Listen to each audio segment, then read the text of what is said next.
Hello, everyone. Welcome back to the 45th installment of the State of FEH Podcast. I'm your host, DTM, and I'm joined, as always, by Oblivion and Joel from Phaeology. How are you two doing this fine evening? It's been a crazy week. We got a lot of things to talk about. It's been a crazy week. It's the best way to put it, right? Yeah. Right, yeah. I am so happy today because for the first time in weeks, I can actually see all the banners in their dots on one page. They don't extend off into the ether, and I don't keep on scrolling past the screen. I was driving me crazy. Same. I was like, I can't see any of the banners. I don't even know where I'm at right now. Like, oh my gosh. Mm-hmm. Yeah, and I kind of use that to keep track of what banners I've actually done and not, and it going off the page just completely made me lose track of everything. So I'm pretty sure I might have missed some free summons in there, unfortunately. But no. I guess, it's fine. I wasn't going to free summon a Spring Lucina anyways, so it is what it is. Dang. I got a Spring Lucina Binding Worlds unit. Yes. She's kind of cracked. I thought about getting her, just for you, but since you won't plus 10 her anyway, I don't think I can do that. What? That's not true. I will plus 10 her. It might take some time. Faye might EOS before I get the chance, but I will do it, There's going to be a crazy stream where DTM summons for Valentine's Edelgard, for Emblem Edelgard, for Duo Veil, and then plus 10 Spring Lucina. Yeah, what about Brave Tiki, who he pounded the table for, and then when she came out, he didn't summon for her? To be fair, though, that one's kind of more understandable. Yeah. That's true. Anyways, speaking of CYL, I guess this is a good transition. When we last left off on the previous segment, it was on the cusp of CYL, and we were speculating on whether or not Faye will do something special for the 10th installment of CYL. And, well, they did do something special, I guess is a way to put it. We had the addition of the CYL Shadows Cup, which basically was sort of like a reset in a way that we've talked about before, but not really. And it's also by movement type instead of the traditional gender divisions.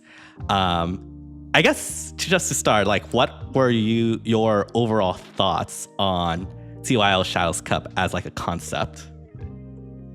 Well, I'll say at first I thought it was the opposite way. So I thought we were voting for characters to get into shadows, which made more sense to me because it was advertisement for shadows, but it did not end up being that way. So we're actually got shadows characters in Fire or in Fae, right? Mm-hmm. I can't say I'm the biggest fan of it because I really didn't want a ton of more shadow characters into Fae, and then also it's to me it's kind of an excuse just to print another copy of the popular characters, which we'll talk about in a second who won, and it'll be kind of obvious yes, we're getting another version of the same popular characters.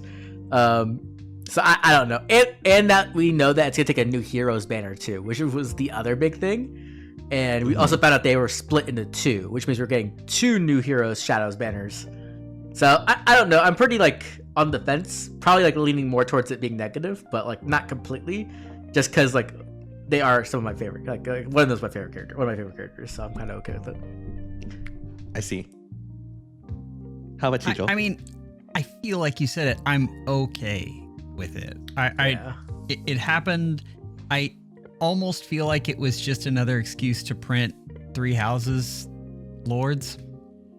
Even the way they rigged it up, it was okay. I don't know. We had talked a lot about resetting CYL and how amazing that was, and then it kind of came to be, and then we just got 3 houses. Yep. Yeah. Yep. Despite my efforts trying to push Lucina to somehow miraculously pull an upset in the infantry division, which was super packed, by the way. It was, yeah. That's the other interesting thing where they divided it into movement types instead of double gender, right? Mm-hmm. So that also was weird because infantry was so packed, it was actually insane, right? It was just 70% of the cast fighting, and then the other like 3 options that were not nearly as competitive, especially armors, right? Like armors like barely had anybody in there to compete with. Yeah. Which was interesting. So really, like when it came down to it, it was like pretty much 3 houses sweep. Like infantry was kind of close between Ike, Dimitri, and Lucina a little bit lagging behind. Mm-hmm. Everything else was like pretty much a sweep, except for obviously, the dark horse we have to talk about who won. Yes. Because going in, I was convinced it was Camilla, but obviously that was not the case.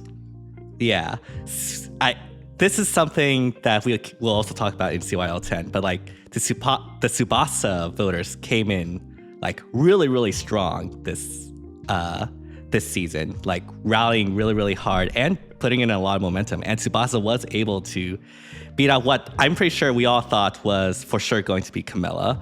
And yeah, it wasn't even by like a little bit. I'm pretty sure it was like by a lot as well.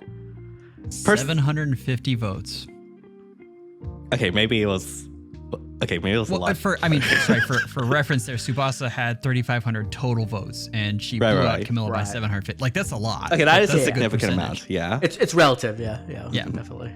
Yeah. Because obviously the Shadow Cup numbers are way lower than normal CYL, so like even, right, like it's a much bigger gap than it looks. Yeah. And obviously, Edelgard blew armor out the water, which wasn't even close either. Mm-hmm. Even though my boy FOMO tried, right? He did his best. Yeah. Unfortunate. Like, what do you do for FOMO in Shadows, though? He's already a monster. You just like you make him human, then he's just Leon. Like, I don't know what you do. Maybe they do that. Like, they put Leon into Shadows, and then his monster form is just FOMO. I guess that's something they could do if Shadows wants to. As we're recording, Ephraim just got announced, so maybe that could be like the next one. But yeah. Anyway, very interesting. Very interesting indeed. I personally was really excited for the Shadows Cup, mainly because, unlike you two, I wasn't there for CYL 1. So I never really got a chance to like rally for Lucina or anything like that. Like she already won essentially, and so I never really was able to campaign or vote for her. So being able to experience that, even in the context that is Shadows Cup, was really, really, really fun and really cool. And so, at least for that aspect, I do appreciate it. I guess technically, I have to do that for future Shadows Cup if it ever happens. So if it exists, though, yeah. Yeah. I would be shocked if Shadows is around for another Shadows Cup. Same. I just don't see that happening. What if they just do it anyway? They're just like, Shadows is dead, but we can still make ults of popular characters. Oh, man. But it lives on. Yeah. It lives on through Faye, just like Cypher. Just like how Cypher did. Exactly. Yeah. Just like how Cypher died but lived on in Faye. So will Shadows. Mm-hmm. They'll absorb the game mode. It'll now be an event that happens once a year. I mean, honestly, they would probably be better off if they actually did that. Like, if they just like made Shadows into Faye, like they combined them, and they're just like removed the furry aspect of it, and you could just use your own units. Like, people would probably be more excited for that. Yeah. And then we could finally get Shinon as a Shadow, which is what we really need. Which he did very well. I think he got like 5th place, right? Something like that. Like, he was really high up there for like a meme, right? So it's possible we could meme him in the 1st place if somehow Shadows can live a whole year. Yeah. I guess that is something that we can definitely rally for, potentially. Although I believe Shinon is infantry. DTM's like, no, Lucina. Right, that's exactly what Lucina. No, Shinon. Yeah, you can see my voice struggling there. It's okay. It'll be another gatekeeper situation. It'll be great. Oh my gosh. I swear, if like that sort of thing happened and Shinon becomes the new gatekeeper and prevents Lucina from getting it, I'll actually like lose it and uninstall and like disown the Faye community. Let's be honest, DTM. It wouldn't be stopping Lucina from getting in. It would be stopping Ike from getting in, which would be make it like, actually immersion. I guess so. So I guess it's narratively immersive, I guess. Right, exactly. When do you think... So we know the winners, right? When do you think we'll actually get these banners? Because we now know they are going to be split into 2 banners, which is interesting to say the least. It's fall, right? They said fall, I think. Right. So yeah, they said fall. So it's like September to November-ish, probably. Yeah. I thought they said the first 2, the first place winners would vote wise would get in like September, October, and then the other 2 they said would come later. Okay, I mean that makes sense. Like those are like the more dead months of the year, so it kind of makes sense to use them there, right? Yeah. Especially if it's right after CYL. They're like, hey, you just spent all your orbs on those CYL characters. Now here's the other CYL characters. Well, if you look like at the dip, there's always the big dips are right after CYL and then right after a hero rises. You get there's nothing there, and so this is another event that they can put and try to boost things up. Right, yeah. Yeah. I'll be interested to see how they like do this, because like if they have like a 2-person banner for this, that would be like some insane rates, and I don't think we've ever had a 2-person banner since the Surtur. The Surtur Ilker banner. I would be shocked if they didn't make them mythics. Even the way they're pairing them up in the 2, that feels like what's coming. See, what I think is going to happen is I think that we're getting this new trend, something we'll talk about more later, but it's going to be 2 Shadows characters and then a Chosen character. That's what I think we're going to get. I see. And that will be like the new Heroes banner for that particular month. Exactly. Yeah, we'll get Chosen, I don't know, Lif or whatever. I guess I could see that happening. Yeah. Would they be added to the main pool? No, of course I highly doubt it. There'll be some designation where they won't get in. Mm-hmm. Yeah. Like, given that's you just hit it, didn't you? Because that's the time of year they always introduce the new type of hero. Yep. Oh, yep. Oblivion. I mean, sorry. To me, it was kind of obvious. Like that seems to be. We'll be talking about the harmonics later, but like that seems to be the trend they're doing now, where they're doing like less units, but they're trying to make them like more limited, right? So it just makes sense to me. You do them in pairs of 2s. You throw a Chosen on there. So if people don't like those Chosen character or the Shadows characters, they still have their OC to pick, right? Yeah, I guess that makes sense. You make perfect sense. You have like the amount of hope I had going into fall now has just dropped. Sorry. I always think of like, how could you make the most money and make everybody mad? Like, you know. Yeah, Oblivion Night out here making our hopes into Oblivion, I guess. Hey, living up to the name. Exactly. I guess we'll have to wait and see on how Shadows Cup did. It was interesting, I guess. We'll see if they continue or Shadows survives that long. We'll see. And yeah, I'll be interested to see what Claude's and Tsubasa's Shadow forms are. I'm assuming Tsubasa will probably take a page from Shadow Corn and be like mechish. Maybe. Yeah. Like themed. Or Pegasus? I don't know. Maybe Pegasus, yeah. Maybe. Yeah. Because we'll have a deer for Claude for sure. Yeah. I don't know how they will make that work, if I'm going to be completely honest, if they do the deer. Make him like a dryad. Like, you know, like it's like a centaur or something like that. I don't know. Isn't Luna like a centaur-ish? Kinda, yeah. Yeah, I guess so, yeah. I don't know if Claude fans will like that, but who knows? Maybe they're maybe they're into some things that I'm not into. We'll see. True. But yeah, that was the CYL Shadows Cup. Of course, after the CYL Shadows Cup, we did have the main event of CYL 10, and this round saw a lot of spirited campaigning, especially from those supporting Tsubasa, as Tsubasa also achieved first place in the women's division and overall, I believe, in CYL 10. So that's like a double win for Tsubasa fans, which is like their first win ever since TMS got a banner.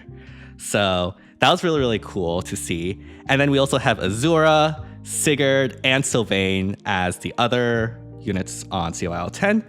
I guess to start things off, what are your thoughts on this particular cycle of CYL, and who are you voting for, and what are your thoughts on the results? Well, like you said, it's a massive win for Tsubasa, right? Like, it's like one of the biggest wins, probably the biggest win TMS has ever gotten. Mm-hmm. Unfortunately, it's not the biggest win, though. The biggest win is for us Ivy Gloss CYL people. Yes! Okay, third place again. Biggest win ever. I don't even care that Mortis didn't get second place. The meme lasts forever, and now Shadow can keep it in his videos, and I good day for me. But yeah, I think Sigurd is fine. Like, that's fine. Sylvain is fine. I'd prefer like Femortis and Black Knight, but obviously that wasn't really going to be the case. And then Azura finally won, which seems like it's like, okay. I mean, I'm surprised she didn't win earlier, but she also got a lot of ults, especially early on in the game. So I guess it kind of makes sense. I think this is such a huge deal just for the community. I mean, it's so fun to see us, come together and, push something. And this was the biggest amount of votes anyone has gotten since Edelgard. Am I remembering that right? I don't know. No, Gatekeeper definitely I'm pretty sure votes. Gatekeeper had more. Yeah. Definitely So Gatekeeper. past that, then I think this is the biggest amount of votes, though. So that's really neat. I have no idea. But yeah, I mean, I think it's one of the cool things about CYL is like having somebody who just doesn't get attention, like finally be able to get something. Mm-hmm. Yeah. I guess the question here is like, will this have more like TMS content in FEH, or is it just going to be Tsubasa and FEH continues to ignore TMS for the rest of life? Okay, so my conspiracy theory that I was putting in my members chat, which made them all very mad at me because they're very big TMS fans, so they were all mad at me. But I was saying, like, what's going to happen is that Tsubasa's going to get third place by like 10 votes, like Bernadette did, just so they don't have to pay the licensing fee. But she won, so if they're paying the licensing fee already, I feel like they just, like, you might as well just make a banner out of it. Like, why not, right? People will actually, like, probably pull for it. Because, I mean, they don't own the full licensing. Like, they share it with, I forgot, Shin Megami Tensei people, right? I can't remember. Atlas, I think? Atlas, that's it, yeah. So I feel like, why not, right? Like, you might as well just make another banner out of it. People will be excited. Yeah, I don't want a TMS harmonic. That's the only thing. Please no. Well, we only have to wait 2 years. That is true. It's just I don't want to have to worry about that for Resonant Battles. It's not a unit that I want to summon on. Oh, I see. Okay. I hadn't thought about that. I guess that's true. We haven't had a TMS harmonic, so like that's just like one of the hardest Resonant Battle seasons for those that are taking Resonant Battle seriously, I guess. But I guess in 2 years that will be solved, so you got that to look out for, Joel. I'm one of 5 people who take that mode seriously, so it really doesn't affect that many, but here I am. Mm-hmm. Right. I guess what are we thinking the forms of these CYL winners will be once we get them in August? Ooh, that's an interesting one, right? I mean, obviously Sigurd will be some kind of cav, but I kind of hope that they don't do Lance or Sword just because we've already had that before. Right. The problem is like, I would love to see like a mage and like it'd be like a homage to like his wife or something like that. Like that would be cool. But typically IS doesn't really do that, right? They play pretty safe. They do kind of boring options a lot. Mm-hmm. So we'll see there. Sylvain, that's the thing though. We have a lot of cavs, right? Because Sylvain would also be a cav probably. I'm assuming they'll just do his preference lance from 3 houses because we haven't gotten that yet, right? The Lance of Rune, I think it is. That's what I would think too.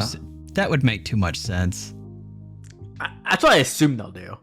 And then Tsubasa, who knows? I don't really know anything about Tsubasa, so that's kind of been there for me. And then Zero will obviously be a dancer, but she's been like every type of dancer almost ever. Like, I think she's just like missing a sword. I think that's it, right? Like she's been a mage, she's been a lance, she's been an axe. Yeah, I don't think she's a sword.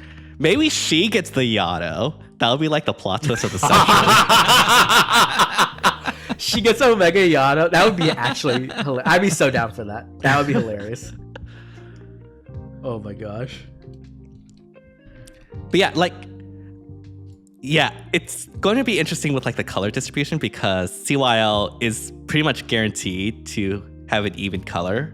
I don't think there's ever been a CYL where we've had color share. And so obviously Azura can literally be anything.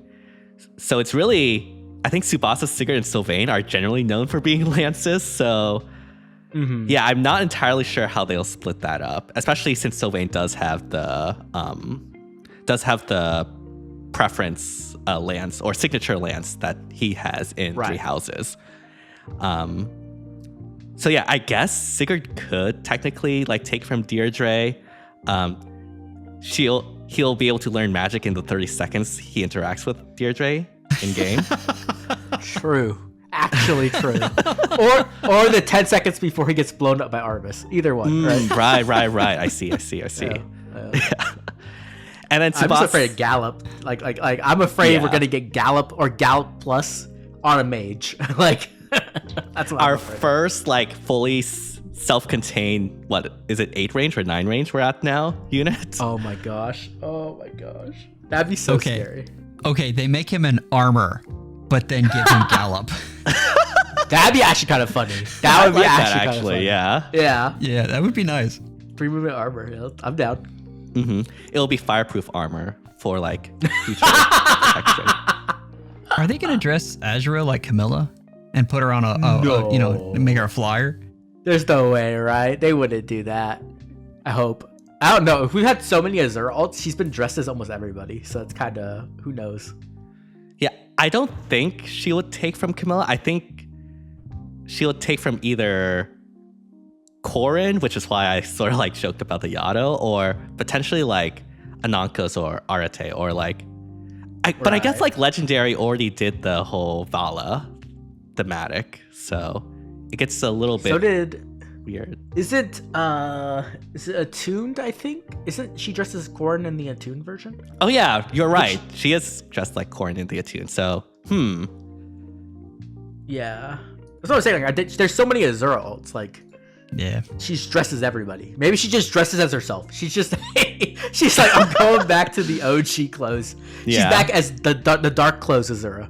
And you can hear Garen like making noises in the background when she attacks. That'll be the sound effect with her special triggers. I've heard a lot of speculation on the dark clothing. Oh man, that would be actually like the best. They should do that. I do really like the Dark Performer outfit, so I would be totally down for that. Yeah.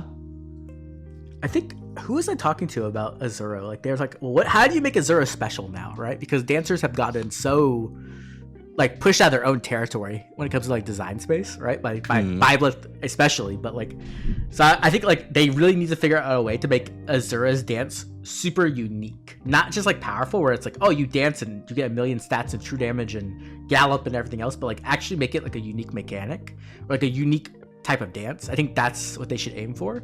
But I don't know if they'll actually do that or not.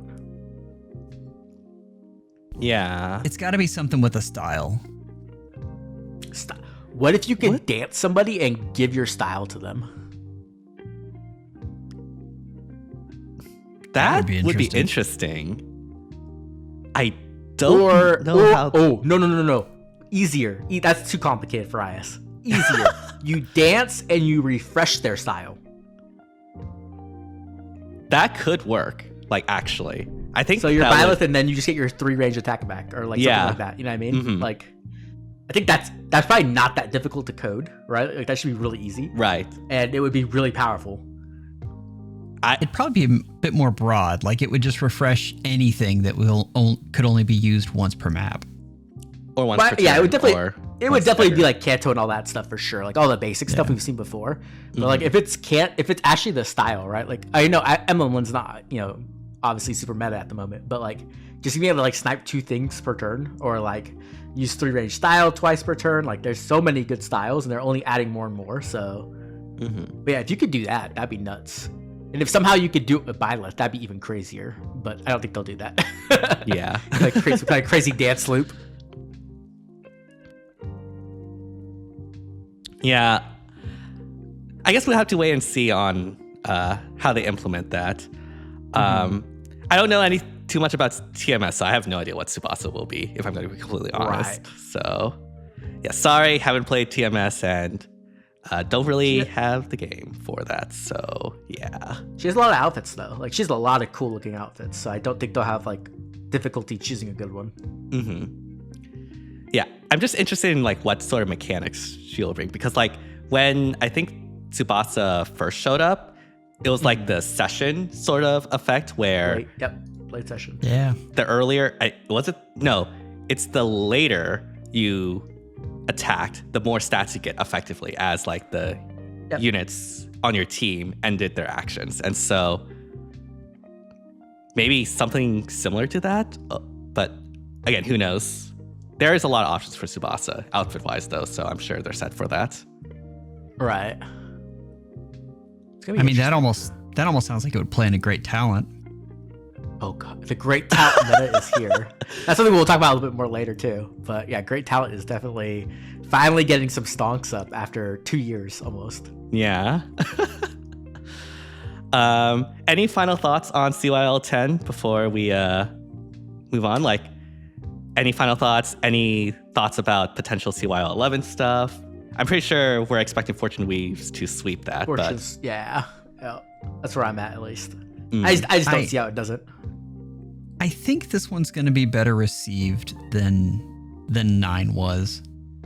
And I obviously, for certain reasons, I love 9 because, Sharena got it there. Right. But it was 3 OCs. Like that. That's a lot. You normally want that spread out. It definitely was not. I think this has a better spread. Yeah, I agree. Definitely. Nice representation. Yeah. Yeah. And I think this is like the first one that had no OCs for like a while because they've been like popping up a lot. So I'm sure there are certain folks that are pretty happy about that. Me, I'm certain folks. Yeah. Yep. But yeah, we did talk briefly about Azura having a unique dance. Well, one Azura that has been released since the last time we talked did sort of have a unique dance, and that is Azura from the Ilian Banner. The Ilian Banner replaced the Desert Banner, and we got Mia, Azura with a 2-range dance, the first 2-range dance in the game, Minerva, and Hilda. And I guess with regards to the Ilian Banner replacing the Desert Banner, I guess what are your thoughts on Ilia as a theme?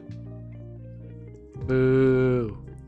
Like, it could have been cool, but it's so boring. I'm sorry. Like, I don't have anything against like Ilians or anything like that. I think they're pretty cool, but like the design is literally just like shoulder pads essentially, right? Yeah. Like, there's just nothing. Like, you could like show me that and I wouldn't even know they're from Ilia. I would just be like, oh, Mia got new clothes. Okay, cool. Yep. There's nothing you can see that like directly points it out. And then the other problem is there's no actual Ilians on the banner, right? The only Ilian on the banner is a backpack, which is just like, okay, like, sure. Like, I don't know. I'm not a fan of the banner idea. The units we'll talk about are obviously very, very good. But like I think the Desert Banner was just so, like, that's one of my favorite seasonal banners. So I'm always going to be like not in favor of removing it. Yeah. For me, like, I agree with you in that the outfits for the Ilian Banner were just super, super boring. Like, they all literally look the same as like their normal outfits, or at least one that doesn't have like a lot of style or anything like that. Like, at least the Desert Banner had like style or like something that stood out or unique. Like, this Ilian Banner is just so boring. It's just like a new standard set of armor. And I know like it didn't have to be this way. Like, you could do something really cool with like the Ilian aesthetic potentially, with like them being in like this icy region and stuff like that. But I feel like they just literally chose the most boring aesthetic choice possible when it comes to the outfit designs. Like, as you said, Mia literally looks so similar to other Mias we've had that when I first reacted to it, I could barely tell the difference, honestly. Yep. Yeah. I love how these units function. I love how they play. I can't say anything else about the design because you're right, it's boring. The actual design of the units, I think they did a really good job. Oh, it's very powerful. I ended up with I had a really good summons on this. I was just, sitting around. I was like, well, I need this. And I ended up getting everyone but Minerva, and I used them all. They're really fantastic units. Hilda herself is very, very underrated. That's a fantastic unit. Mm-hmm. But yeah, Azura is my auto battle queen. She's just amazing at that. So I love this banner functionally. Oh yeah, the units are fantastic, right? I had very, very bad luck, so I only have 2 of them. I got one, I think, like last pull before Spark, and then I sparked Hilda. So I have Mia and Hilda. But I wanted Minerva. I pulled every green, didn't get Minerva, even though she's 4-star special, right? And these units are cracked. I think, DTM will definitely attest to like Minerva in SD. Like, oh my gosh, Frozen. The power of Frozen on a unit who can use it very effectively is crazy good. So I haven't really used Azura and I haven't seen Azura, but the other 3 I've seen a lot of, and they're all really, like, they're just cracked. And they also have phenomenal fodder too. Like, it's a very, very, very powerful banner, considering it's just like a random seasonal banner for January, right? Yeah, like it's nothing like meta breaking or anything like that, but it is very, very strong. Like, obviously Hilda with the Coax support, providing that Brave effect. Just granting Brave in general is a good support, and Hilda does some really, really nice things as well with that. But honestly, I feel like the standout for me is Minerva. While she is only a 4-star special demote, she's arguably like either the standout or like the second standout after Hilda, because like that Frozen support combined with her -3 potentially special cooldown makes it so that, one, she is able to provide that Frozen support, which makes like speed base tanks like Alfred and the like to like basically be undoubleable essentially, which obviously improves a lot of the tankiness of the team, which we are heading towards a more tanky meta in SD. And also she herself also benefits a lot from the huge amount of melee flyer skills that we've had. Like, you could probably take Mia's kit and put them on Minerva and you'll be fine. You can also like run her in sort of a tank build as well. And yeah, in the current SDS data, she is the second most used unit of this Ilian Banner. And it's not like the Ilian Banner had poor usage rates. Like, she's at a 40% basically, which for a 4-star special is like really, really good. Oh yeah, this unit's insane. I think like it really plays into what we were already like doing in a lot of ways. Like, we've had a lot of these tanky units. Like, we've also had a lot of speed defense units, right? Like Alfred, like you mentioned, even like Harmonic Ike, Duo Balder, right? Duo These Balder, units who are tanky but can actually kill things. And so being able to give them Frozen, or inflict Frozen, I should say, just makes them insanely more tanky. It makes cleansing much more necessary too. Yep. And she can just reapply it, which is the crazy part. Because we've had units who could do this before, but they couldn't reapply it so consistently, like Pirate Tiburon, right? Where he could be really good, but if they brought cleansers, which they typically did, then it makes it much more difficult to actually have that consistently. Yeah. So I think I'm really mad that I didn't get her. Like, originally I was like, man, that sucked. But then after seeing what she can do, I was like, man, I should have just went back and pulled out greens to try to get her. So if she comes back on a good banner, I'm definitely going to try to get her, because she is a really cool unit. And I'm really glad that we've gotten, a 4-star demote that's actually that relevant. This unit, or this banner in general, Hilda though, I have such a hard time with this unit because for what I do, she's one of the best supports in the game, but I don't know that that's true for most people. She's still very good, but if you're trying to revamp older units, the combination of Brave and the additional mobility in her C skill and the favor skill that she can run, and just on and on and on. Like, she is fan-freaking-tastic for making units perform better than they should. Oh yeah. Yeah. She's like a super steroid. Like, just granting that huge amount of, I think, true damage and just offensive power to any unit, I feel in general is good. It doesn't have to be like a unit that is old that you're trying to like bring back to life. You could do that on like an offensive nuke that is currently meta and just have their offensive power just like go through the roof. And yeah, Hilda is definitely like really, really helpful in taking out a lot of the tanky threats that we've had, especially in like current SD where there has been like a huge rise in tanky threats, where even like the most powerful nukes can have certain inconsistencies with. And so just having a unit that can provide that offensive boost just makes things a lot more consistent to be able to deal with and a lot easier and more flexible to be able to deal with, instead of you just trying to like run around each other, trying like any sort of combinations of actions to finally get it to zero, the enemy to zero or anything like that. So yeah. Yeah, you know, tanky units like our mage flyers. Yep. If you would have told me that two of the tankiest units in the game would be mage flyers, I would not have believed you. I mean, Miracle's one hell of a drug. Yeah, I was about to say. Well, that's super miracle. Super miracle, yeah. Super miracle. Yeah. I think it's like, I don't think there's an argument you can make right now that flyers just aren't the best movement type. Like, they're so cracked right now. It's like actually insane. And so getting a banner like the Ilian Banner, where it's literally, you know, 4 flyers and they all play different roles, but they all offer support that's really valuable on top of doing whatever else they're going to do. Like, combining that with Balder, right? And then even Hinoka's fodder back last year. Flyers just so ridiculously dominant right now. Like, it's kind of crazy how powerful they are. I mean, it's not just the support that the units on this banner have. Like, Mia comes with like a preset like skill bank that you could give to any flyer. Oh yeah, the fodder's correct. Yeah. Definitely. It's a combination of everything, right? I want to make a Heavenly Soar squad in Aether Raids so badly.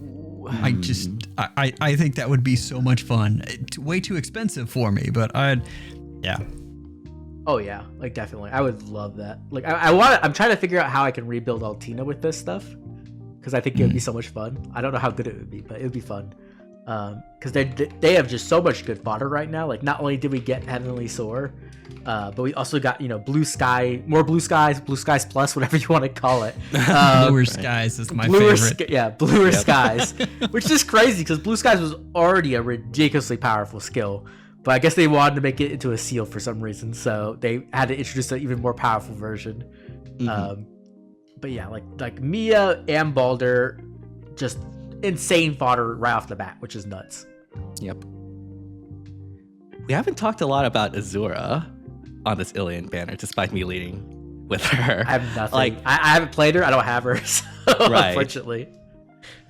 Have you? She's my favorite unit that I would suggest no one summon. That's the hard part. Wow. So, I mean, all the things that she does, you can do with other units. Like that's, but she's so much fun. So I use her in a lot of PvE clears, and I'm never going to tell someone to summon for a unit for PvE clears. But if that's your bag, I mean, she is a ton of fun in that area. I think in practice, we have so many, I'm going to quote, dancers right now with the Byleth ring that she kind of gets lost in the mix. Yeah, I think that's the biggest thing right now is like she came out right before dancers got like their value plummeted essentially, right? Like, like it's kind of the worst time right now ever to be a dancer, which is crazy because like we've always said dancers are like the infinite, never-ending good investment, which they still are. Don't get me wrong, they're still good investment, but like they're not nearly as good as like before. They were worth like 400%. Now they're like 150. You know what I mean? Like Byleth is just, we'll talk about him more, but like that ring really opened up the action economy market like a crazy amount. Yeah, and like the 2 range dance that she has, which is what makes her unique, is cool, but it's not as impactful or as good as, say, like dancing 2 units at the same time, or right, exactly, right. The threshold that we judge dancers on is their action economy, and well, dancing 2 units at the same time is more action economy than dancing one person at a distance. And even then, it's very rare that the distance stance actually matters in the end, because it's very rare for like a dancer to be unable to actually dance the unit you want to dance, or like be able to retreat away if you want to.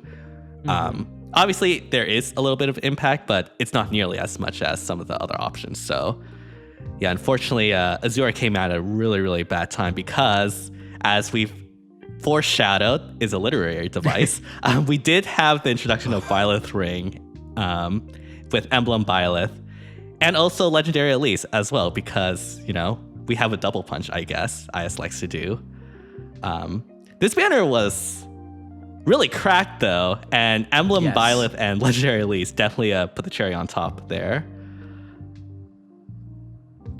Yeah, I mean, my luck on the banner was technically good, right? Like, it's one of those, like, good, where you can't complain, but it's not what you want, right? I got, like, $6 Heim or something, which is like, oh, cool. But the banner itself was just absolutely insane. Like, every single share was good to excellent, which doesn't happen very often. And not only that, you have 2 meta units being introduced here with Byleth and Elise, and man, are they, like, they're up there as meta warpers, in my opinion, where they're both very, very good. Now, they're not like, I wouldn't say they're like, they're almost at the point where you just insert them into any team and the team gets better, but I wouldn't say quite there. Like they're like maybe half a step below that. But like Byleth's ability to just offer so much support in so many different ways when it comes to stats and debuffs, and most importantly, of course, action economy, really just makes this unit a standout. And then you put that combined with, you know, one of the best rings ever introduced to the game, right? Like, it's definitely, I don't know, top 3 at the worst rings in the game, I would say. Like, it's so good. I agree with that sentiment, yeah. Yeah. So you, like, a lot of times we'll get Emblem units and either the unit's really cracked or the ring's really cracked, but not very often do we get both, right? Like, occasionally that happens. Like I say with like Emblem Aircon release, she was a cracked unit and her ring was cracked. But you also get units like, I don't know, like where Ike, where his ring wasn't like all that cracked at first. It's a lot better now, in my opinion. But like Emblem Ike himself was insane. So Byleth is just, he's a game changer when it comes to the dance economy. He's an insane action economy unit. Like we were talking about earlier with the double dance. The thing is, we've had units who can double dance, right? We had Duopini, I believe, was the first one. The problem is like how you actually execute that double dance. You have to end an action of a unit, dance them, use a duo skill, and then have another unit that's already had their action ended to dance again. Byleth kind of just ignores a lot of that. He's just like, hey, I'm going to do one positional skill, and technically you're getting 3 actions. You're not getting 2, you're getting 3, because you're dancing one person, you're dancing another person, and Byleth himself is getting an extra action. Yes. Which is just like, holy action economy, right? Like, that's just like an insane effect to have. And I'm definitely not mad that he got it before the Herons did. Nope, definitely not mad at all. Nope. What do you mean? Like, this adjacent dance is Byleth's signature thing. Like, oh my, yeah, right. This? Definitely not the Herons, or I guess Judrell dancers too. But let's pretend they don't exist because I don't like, just because Judrell. So. You're gonna get a Twitter hate thread, but anyways, it's fine. Something new. This banner. Okay, is this banner better, or is A Hero Rises better? Ooh, I have to look. I want to say, I don't. They share a lot of the same units. They do. Right. I have to look at the. Oh my gosh, why is it so hard to find? I will say for me, probably the Byleth banner, but it's because of like who I wanted to get. Like, I really wanted merges on Valencia, and I got 0, but I wanted them. Right. So there's that. It's probably Hero Rises, actually. Right? It's probably Hero Rises. Because like you get a lot of the great things on Hero Rises. Like, you still have Byleth, you still have Elise, you still have Ryoma. You still have Ike and Corrin. So I guess like meta wise, you do get 2 big advantages in Heimdallr and in Alphador. So if you didn't have those units, like those are really, really big pickups meta wise. Even Valley too, right? Valley's a big pickup. So is Sakura, but Sakura's kind of older, so most meta players will have that who want her, right? Right. I think there is that kind of swing. The difference I will say though is that you don't really need 2 Heimdallers, right? Like Heimdall merges don't help you that much. Alphador merges only help if it's plus 10. And then you can say the same with like Valley or even Sakura, unless you're like going for a plus 10 Sakura for Arena Core. While the Hero Rises banner, getting merges or fodder on most of these units is really, really valuable, right? So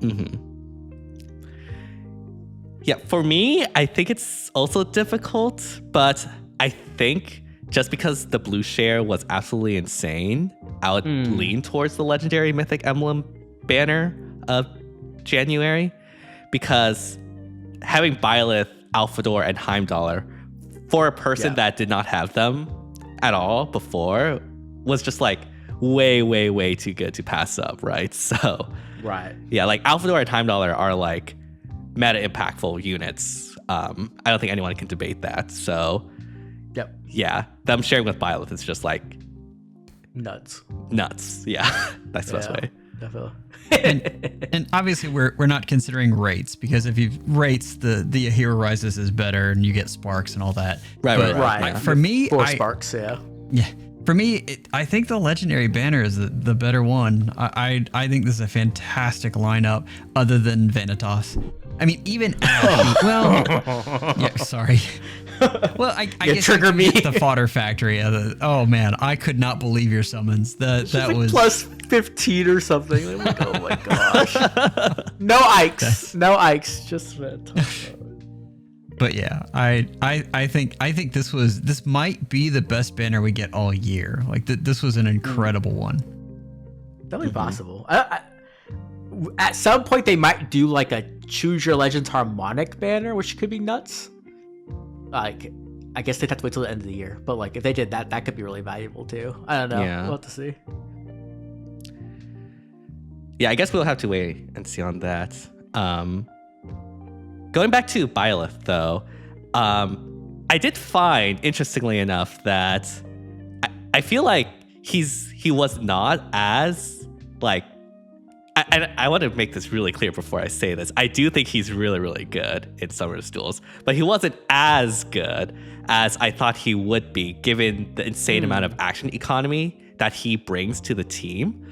And maybe this is just because of the particulars of the map or the current meta or things like that, but I feel like either one, you can just use his ring, which I guess is cheating because you are still using Byleth, so Byleth is valuable there.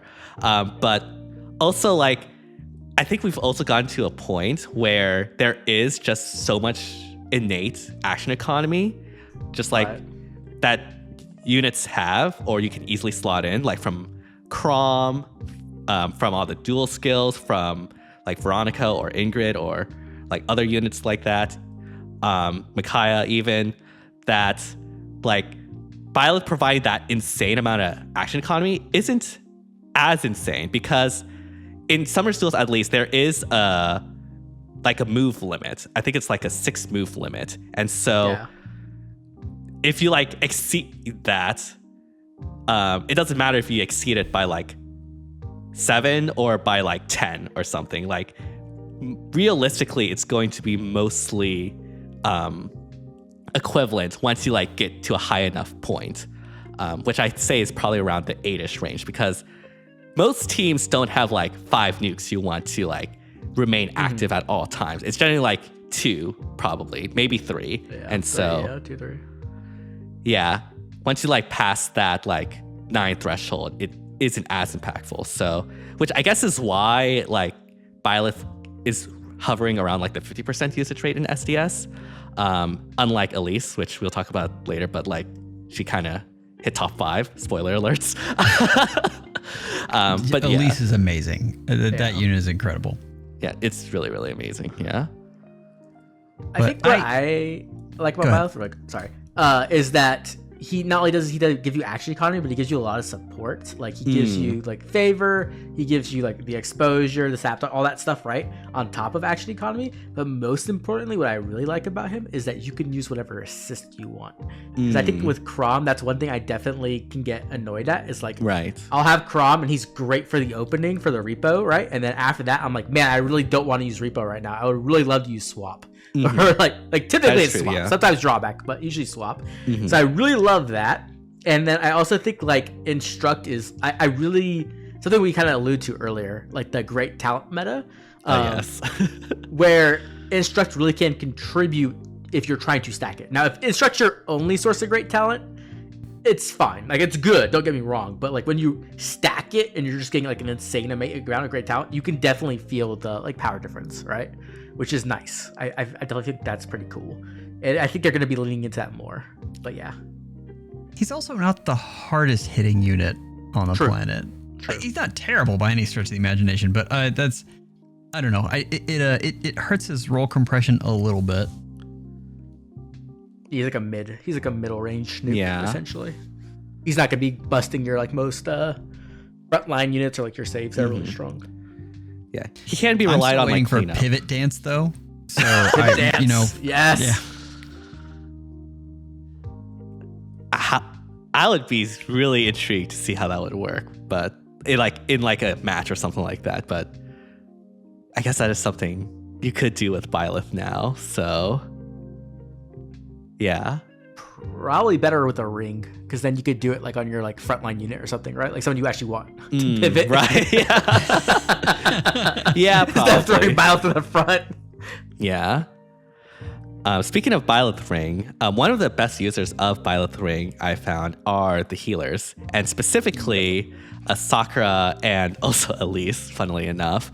The combination of being able to use Byleth Ring and having Ice Lock is like really, really good because like one, like Ice Lock, you can do it at a distance. And so, sorry, Azura, you thought you were unique with your 2 range fans. Well, these healers can do it too. But also, again, like healers are in a really, really good spot. And now there's even more roll compression because now they can also act as a dancer while also providing the ice, while also doing all their supportive effects like with Sakura and with Elise. And so despite there being Core Ring, ice is still really, really strong. Honestly, ice and the icicle from Core and Ring like complements each other really, really well. So it's not like they're really competing or anything like that. And so, yeah, healers continue to receive buffs after like so much of the history of Fae being mid. So I guess it's their time to shine now. It's gonna be interesting because like obviously Sakura and Elise, like Sakura was from last year, she's still a very top meta unit. Now we have Elise, so I'm guessing next year we're gonna get like Leo as a healer, right? And then we'll have like a crazy insane Fates healer squad going. I don't know, but obviously Elise is just an absolutely cracked unit, where Sakura kind of broke the foundation of the game with Kanto.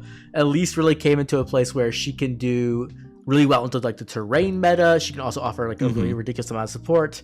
And it's really interesting that they found a way to do this. I think this is actually like one of their better designs they've done, where you have this unit with like essentially Lin range, but she does 0 damage, right? So she's not a sniper, but she's like a range debuffer, terrain debuffer. Like it's a really, really cool design, and I'm glad. I don't know who did this, but like whoever designed this unit should design more units. That's all I'm saying.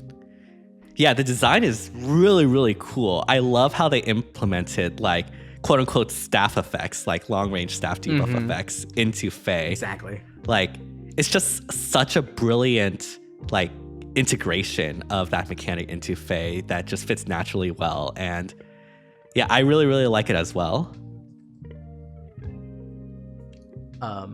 I think like they could even like a little bit theocratic for half a second. I think they could really do this with supportive healers too. Like you can give them a style where they could like do ranged heals that like do buffs or debuffs or even ice. Like that would be really cool. You could do a style where you could do ice lock from like 5 spaces away. Like that'd be dope.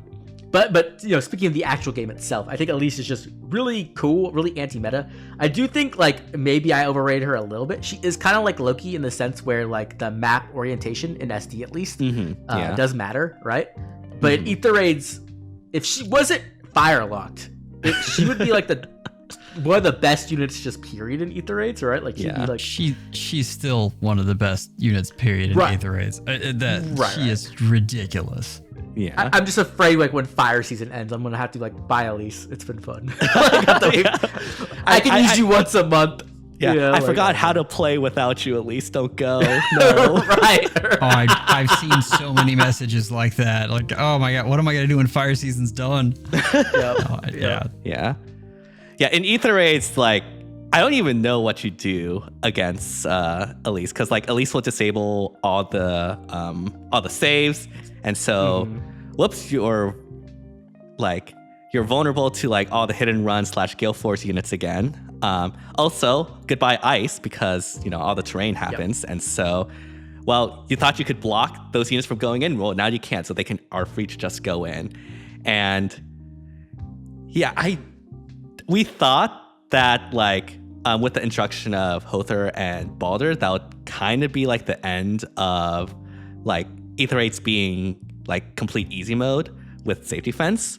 But with Elise, I think Gale Force is like actually back very, very strong. Like, I don't think against like a good Gale Force team, there's anything a defense could really, really do. I know you talk to Infantry Pulse a lot, Joel. Do you know how he has been responding to the Elise menace in Aether Raids?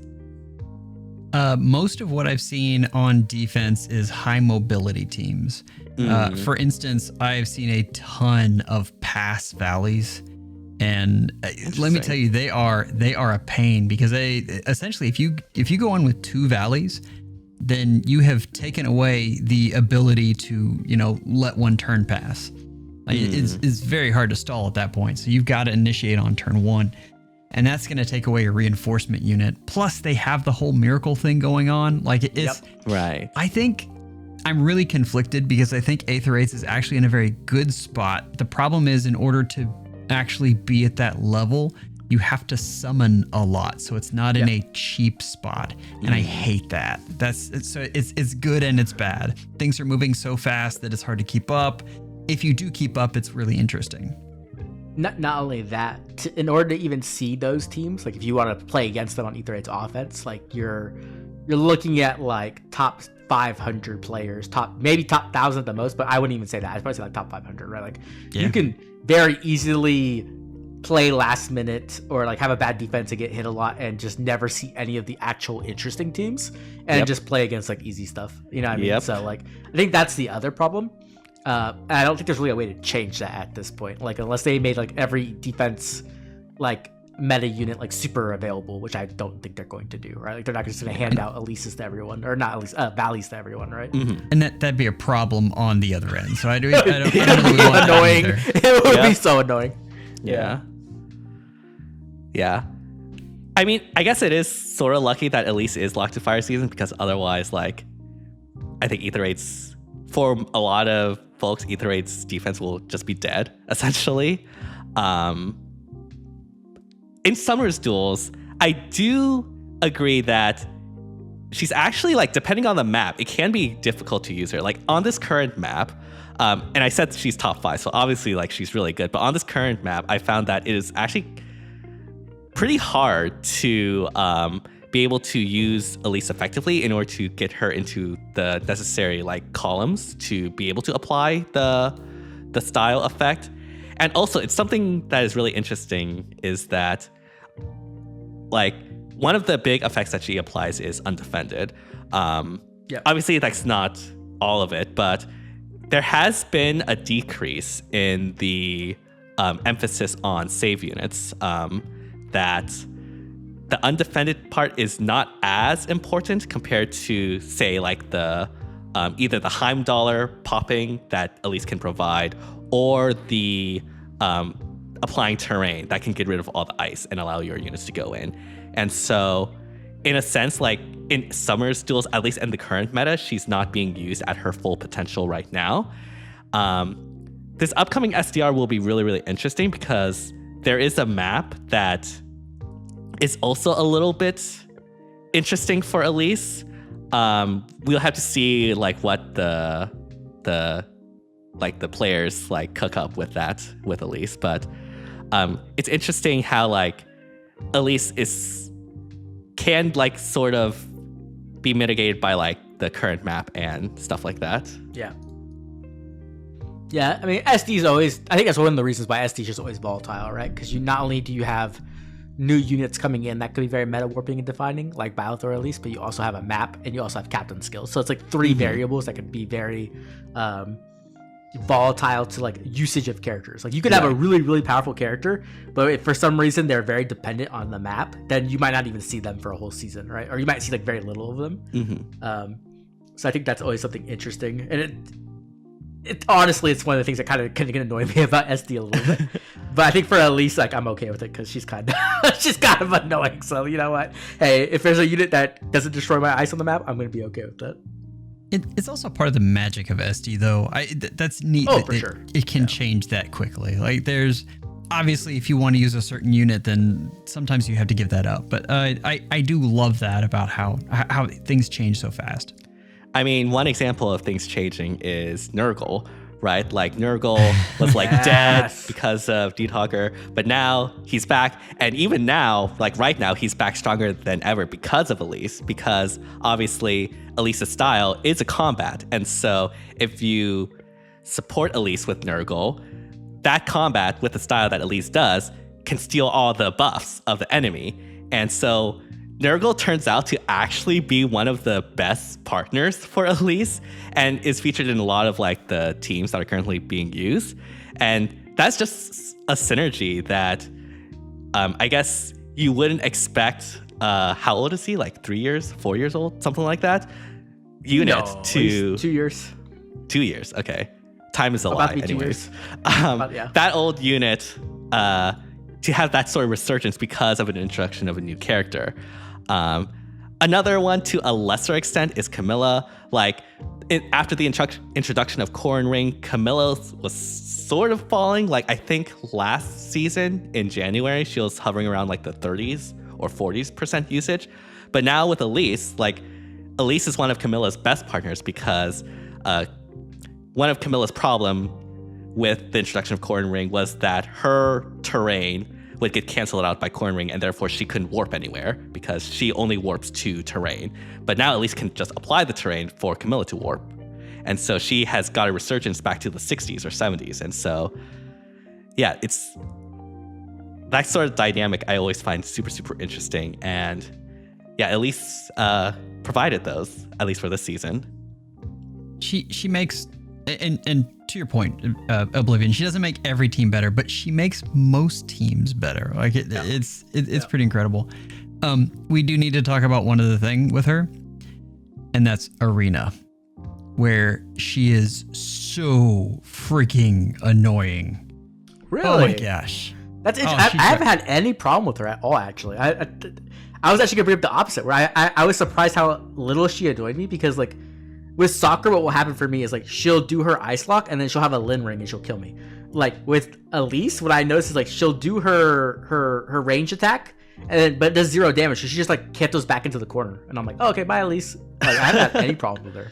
Like, it was honestly baffling to me at first. So that's the hard part, is she keeps on running away. She does do that. She does do that for sure. So if you're trying to divide and conquer, she is really a pain in the butt. But it also depends on, I don't know how new your score bots are, but for older teams, she can be a real pain. I'm scoring like okay, because I have Black Knight, but then my other ones are Brave Felix and Duo Lucina, so they're not like top. I thought you were using, do you not have your Harmonic Ike built up yet? Oh, he's built. Okay, so I'm very stingy with my blessings. So if you don't know this, like I have better scoring units, but I refuse to use them because they have Eat the Rage blessings. So it's also because I want to use more of my units, right? So I'd rather Oh, it makes sense. Have them like, okay, these are my Brave Felix I still want to play with. So now he's an arena bot. I also appreciate that, just because then I don't have to see your one more Ike in arena. Fair. That's very fair. Yeah. Mm-hmm. Yeah, unfortunately, I don't score high enough to see Elise's, at least not yet. And like, I don't know, at least the very, very few times I did see Elise, I think I ran into something similar to Oblivion, where she kind of just runs away and then you just like leave her for the end. And then at the final, when she's like the only one standing, you like rush in and just like kill her relatively easily. And so, yeah. I'm trying to think what the whale pasta is right now. It's Elise, Baldur, dual Freya, and then I guess somebody else in there. But yeah, those other two are already bulky enough. It's hard to get them in a position, and you're trying to get up to a point to actually attack them. It's a balancing act. It is I'll say fun, but not the good kind. Freya is definitely the unit when I see her, I'm like, oh god, please, like, why would you do this to me? For sure. Like, anytime I see Freya, especially she's using the close counter seal now, which thank you, IS, but at the same time, like, oh my god, the people who put it on for Arena, you guys are actually like evil. Because like it's so annoying to deal with her if she can just like counterattack no matter what. You know what I mean? Like it's so bad. Yeah. But yeah, unfortunately, I don't have a lot of thoughts on Arena. I can't play highly on Arena. I do know that like Elise is very powerful in ether rates and is also really strong. Obviously, I don't think she was as strong as say Sakura was on release or even now. But I think in my reaction, I like compared her to Baldur or below, which I think is fair. Now that we have like some of the experience with her. Again, please don't take this the wrong way. Elise is obviously super, super, super good. But Sakura was kind of insane. So yeah. It is hard to remember how amazing Sakura was when she came out, and she's still going. She's still number one. I also think Sakura has the advantage of having like a god tier teammate with Camilla, right? Like they like Yunaka like, at the time. She kind of got like two back-to-back like all-star teammates, which Elise obviously does have still too, but like I do think that like made it even worse. It was like, oh my gosh, it's Sakura and Camilla, it's Sakura and Yunaka. I mean, that just means we'll see a modern day Nurgle ult, and boom. True. So true. Elise will be number one. Yeah. IS. Do it, IS. Don't be a coward. I think Elise is going to have some longevity. So for sure. If you're an Elise fan, I think she's going to be good for a very long time. Yeah. I think so too. Just like because they took away her biggest counterplay, which is kind of crazy, right? Because like if she didn't have that effect where it did 0 damage, you would just like start putting NCD on people. You'd bring NCD supports, right? And then all of a sudden she's not nearly as powerful. Like there's an actual counter for her. But the fact she does 0 damage, it makes like, how do you stop that? Like, like you have to add a specific effect where like if you do 0 damage, you actually do damage now. Like, and that's so specific. I'm not saying IS won't do it, but I'm just saying like it's they have to very much be aware. Like they have to do it on purpose, essentially. You know what I mean? And you talked about healers being one of the best users of the Byleth ring. Elise, holy cow. She is fantastic with that. Yep. Yeah, that ring's cracked. It's so cracked. Yeah, I think literally the only other unit that can claim to be a better user of Byleth ring is Sakura. So yeah, that is obviously that means Elise is like an extremely good user of Byleth ring. Shout out to my other homies, both Mary Ann's, T Veronica and T Ingrid as well. They all use it very well. It's so cool. Yep. I love it. I'm glad to see Mary Ann dancing like a queen. Oh my gosh, so good. Yeah. I'm so happy that there is a clause in Byleth ring saying that we can't use perf assist skills. Why, IS? Why do you have such a bias against Awakening and Lucina? Like, we haven't gotten a Lucina ult in a year. Like, come on, give us some slack. This is the reason why. You're right here. They listen to a podcast and like this DTM person, they just keep, you know what? We just dig the grave deeper. I am the biggest supporter of Lucina. I'm the biggest supporter of my favorites. That's why I definitely summoned for Veil that got released this Valentine's banner. That I was so excited for and like popped off. You're gonna make me die. Oh my god. Sorry. Oh. Yeah, the Valentine's banner. It was engaged. I popped off. Yeah. I wanted a female Ilian Veil duo for so long, and it happened. Unfortunately, they kind of like sucked unit-wise, and so I took a pass. Okay, let's not be reductionist. They didn't suck. Like, Hortensia actually was really, really interesting with the healer skill Guardian plus applying the physical save.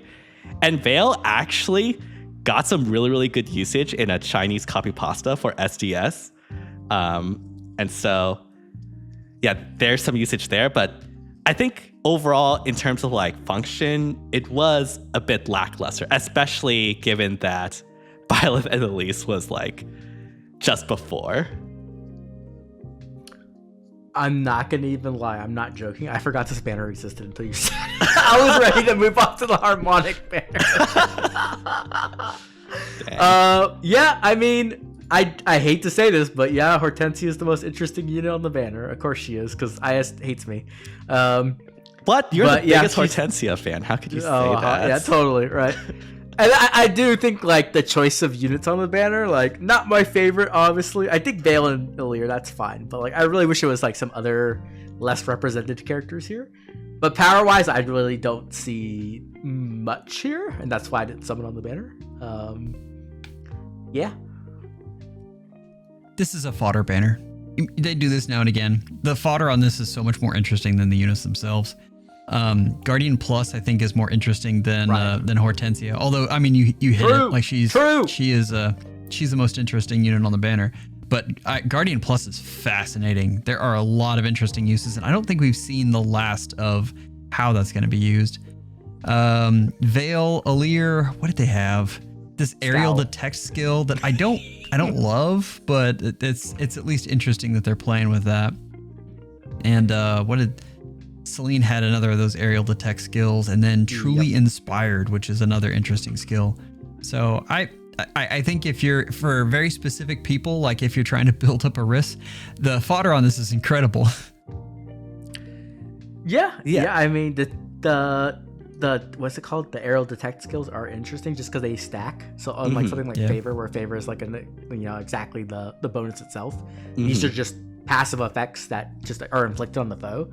So that is cool, but like I don't know how many teams you're gonna have where you're just like stacking as many aerial detects as possible. Maybe that's a thing. I don't know. But yeah, I think that's a thing in the Chinese copy pastas that use Veil. Okay. Don't quote me on that. It's okay. Unfortunately hard to find a replays of that sort of thing, despite my convos with Lana.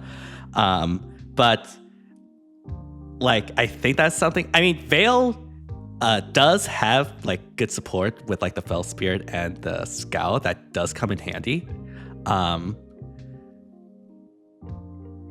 I think it's okay. I mean, it's not. Scowl support isn't what it used to be. I like Scowl support actually right now. I wish I could get Scowl as a bonus, like an actual bonus, not like a debuff on the foe, like an actual bonus. I think that'd be great because like one of the ways Ike dies is just like to like a massive comment or something, like after being debuffed a whole bunch.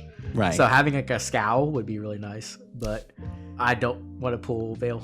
I don't want to use her. So yeah, like Scowl has surprisingly gotten like higher and higher value with like the introduction of Comet, Arch Rival. Like we've gotten some really, really good specials now that, you know, makes it so that Scowl like effects are like relevant again. And so it does make a unit like Veil. They're only relevant if you can stack them though. And that gets into some hard things. Like double Scowl I've seen be effective, but single Scowl, you've got to get it from multiple sources. There are too many ways to get cooldown right now otherwise. Right, which is why like this is me defending Veil, even though I never like actually summoned for her. But like that's why like having an additional Yeah. She has like before follow-up as well, which is nice. Like if they made this into a bonus, I would have probably pulled for her actually. But the fact that it's like a drive, I'm like, I'm good. Yeah, I will say Hortensia is definitely the most interesting. Like, obviously, Guardian Plus can be inherited by any healer, but I will say she is the one that uses it the best right now, due to the fact that she has magic save innately. And there aren't a lot of armored healers. I guess you could go Lissa, like, Winter. Go way back. Zephyrin, yeah. Erica? Yeah. Erica, Winter Erica, yep. Is that it? Is that all we have? That's it. Yeah. Wow. There's not a lot. Yeah, I guess those are also the options. But obviously, from those, Hortensia is the best. So, but it will be interesting if we get more like healer saves. They'll probably come with Guardian Plus. So, honestly, Guardian Plus is just really interesting, as you said, like giving out save as a healer thing. Oblivion, for shame. What? Sephiron. I said that's the first person I said. Oh, was it? I missed that. Okay. No, that's the number one. He's always in the back of my head. But yeah, how tanky is Hortensia? Have you guys have you seen her in action at all? I haven't gotten a chance to play with her yet. I haven't seen it at all. I think she's very tanky against magic's threats specifically, but I feel like it's the opposite of Alfred, where Alfred like completely dies to magic, but like is a god physically. I think like Hortensia is kind of like the opposite of that. That makes sense. I think it's just that magic save is so much less valuable than physical save, in my opinion. Mm-hmm. Right. Yeah. So like Hortensia is kind of reliant on that guardian, like doing that. Yeah. Right. I mean, if it wasn't like if the guardian was on something else, I would just get it to play with because it sounds fun to play with, to be honest. But like, I'm not gonna pull on a banner just to have a toy to play with. Wow, you complain about me not summoning for favorites, but you wouldn't even summon for your favorite character, Hortensia. No. Okay, full dual veil. Do it. Anyways, change the subject. Right. Yep. Guardian Plus is really fun. I've been using it. So in the context of Aether raids, I don't think she's actually the best user. What you want. So if you think about it, I mean, what she's doing is she's going to take your Omni tank and make them into a physical save. That's what I was which thinking. Can really help against a lot of the shenanigans right now, unless Larother shows up. Yeah. And the key there is you have to have then a healer with high defense.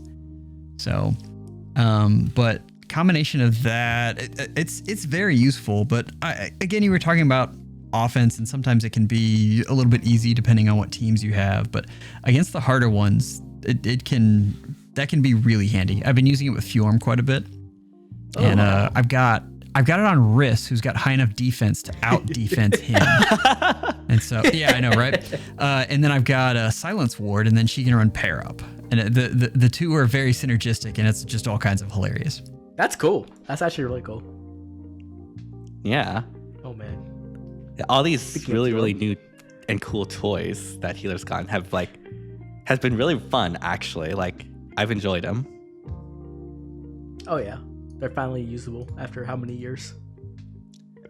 I mean, the fact that you can take what was considered for a long time to be the worst unit in the game and actually make them usable, I mean, that's saying something.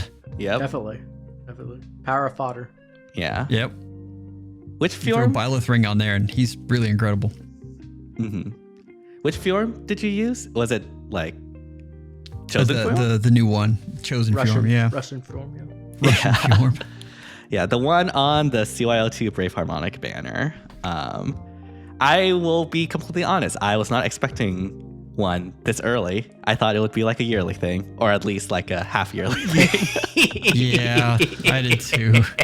Infantry Pulse called it so hard. It's kind of He did. Yeah. So this is funny because I was teasing Satoshi about this because we're getting them every 3 months supposedly.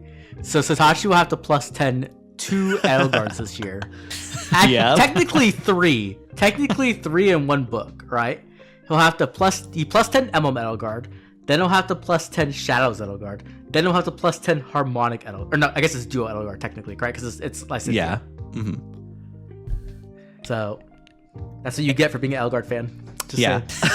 Wow. Okay. I mean, Satoshi should just follow my lead and just like merge them over time. You know, I feel like that's not summon them. Just enjoy them in spirit. Oh man. Right. Just watch from afar. Yeah. be the Squidward in that one SpongeBob meme. Oh man, yeah. I mean, it's interesting. I don't know. I'm nervous about this. Like the fact that we're getting so many. Like we were already talking about how Shadows was taking up new heroes banners, and now we have these Harmonic units taking up new heroes banners, which means like we're gonna get a lot of repeats essentially, right, of characters. So I'm a bit nervous about that, and it does seem that this is only obviously the second banner, so we can't say for sure. But like it seems that the chosen units will not be on Legendary Mythic Emblem Banner. It seems more like they're going to be on these new hero banners with the Harmonics, or maybe like even just like something else. But like, it is interesting to see how they're laying things out now, because like I was assuming the chosen would just like take part in the Legendary Mythic Emblem, and then it would rotate where we get 3 a year instead of 4. Right. But it doesn't seem to be that. So very. Yeah, it seems like it's not only. It seems like we're just going to get like the same rotation when it comes to Legendary Mythic Emblem, like 4 per, excluding like the doubles, obviously. And so Chosen seem to be like the new quote unquote unit type. Well, I mean, they are the new unit type, but like, you know, like similar to Attunes or Ascendants and things like that. They're just going to be present on a new heroes banners. And I guess these CYL2 Brave Harmonics include that. Yeah. I mean, obviously, this is just the second one, so we don't know for sure it's going to be once every 3 months, but that would be a regular pattern, I guess. So it wouldn't surprise me if it was once every 3 months. And what are we covering in this book? We're covering Moosebell, and are we getting to the Realm of the Dead? I mean, Lif is on the art, so I assume we're going to like deal with Hell, right? Helheim, or that Niflheim or something like that. Yeah, I assume so too. I'm assuming like if this is the route they go, and we get 4 Chosens a year, I'm assuming Lif will be one of them. I don't know who the other one will be, but because Lif was literally in the art, so I'd be very surprised if he's not one of them. I keep hearing leg yarn, and I don't love that, but I think it makes the most sense. It's okay. She'll be in her wedding clothes. Like she'll be all, out of shape and married. They're great. What did they do to my girl? Oh my gosh. I don't know. They haven't shown her yet, but I assume it will be leg yard and then lift maybe, or something like that. I would love to see Thrasier. She's gotten like no representation at all. Like, yeah, what's the deal with that? That would be cool, but I don't know why they don't like Thrasier. Yeah, unfortunate. What do y'all think about like this banner though? Like we got Celica, we got Hector, we got Fjorm. What are your thoughts on them as units? I haven't played with them that much, to be honest. I tried to get double Celica because I wanted her A skill for Felix. It went terribly. So that won't be happening anytime soon. But I haven't really got a chance to play with them all that much. Like I played them a little bit. I've seen people talk about how like a Whale Hector can be very, very, very powerful. And I watched Celica troll you on SD. Which was fun. Yeah. But, that's about it. Oh, I saw Fjorm in SD as well. She also was doing pretty well there. Yeah. But yeah, I think Celica's pretty cool. Like I think they're all pretty cool. Honestly, it's a pretty solid batch, and I'm like design wise, I do like Hector's design a lot. I think the other two are a little bit not as creative, but they are powerful, right? Which is like, I guess that's what matters. I don't know. I guess it depends on what you value. Right. Yeah, I did not expect Celica to be that tanky. Honestly, it was Miracle, really. Like it was Miracle Dan. It was 100% Miracle Dan. She literally went down to 1 and then healed for 14. Yep. It was great, which is why, once again, Brave Byleth continues to fail me to this very day. Just gotta pull Celica now. You pull Celica. I think Celica is like actually your playstyle compared to Byleth. Yeah, like, oh my gosh, the 3 range condition on Byleth is actually so annoying, and I hate it. And that's why, even though like Byleth theoretically is a lot more tanky and can play like mixed theoretically a lot better, I think practicality, when you talk about like the miracle that she has, in addition to just not having to rely on 3 range, I think Celica overall provides a lot more flexibility. And I would definitely want to replace my Byleth with Celica right now. That would be amazing, but I can't. I don't think. Actually, no. Celica also has the 2-turn limitation as well to use the style. Right, yeah. So yeah, she has a cooldown. Yeah. Right. So, So I guess that won't go Brave away. Azura is going to remove it, guys. Brave Azura is going to Yep. remove the cooldown. We're good. So yeah. what does wailed out Hector look like? Because he pretty much comes with everything he wants in his kit. Yeah, it's just like crazy more stats. It's just like crazy high stats. Yeah. I think he hit I'm pretty sure he hits the attack cap. I saw those images where he hit 99. It was actually, we are in the great talent meta. Actually, Yeah. His stats were actually ridiculous, and I was just like, oh, yeah. So I don't think the build changes, but it's just he gets to such high stats where he's really difficult to kill, and he also can hit really hard back, which is cool. Yeah, I like how they took advantage of patience. So I've been playing with Fjorm more. I did the big summoning session last Friday, and I got Fjorm and Hector, big merged up, and then I had to run over and do episodes, which got in the way of my fun. That's right. No good. But I did get to use Fjorm a lot. I was talking with IP, and the problem is the way I play in Aether Raids. Fjorm is a really good match, and so she just dominates any team I go up against. She's really incredible. But I think she's probably the second best Omni tank. I think if you're just going pound for pound, Ike is probably better. And I hate the fact that they didn't give her null counter disrupt. That is such a shame. Because she wants to use pair up. She doesn't want to use the null counter to avoid. That skill is pair up is just her skill, and she really needs speed. So pair up helps her with that.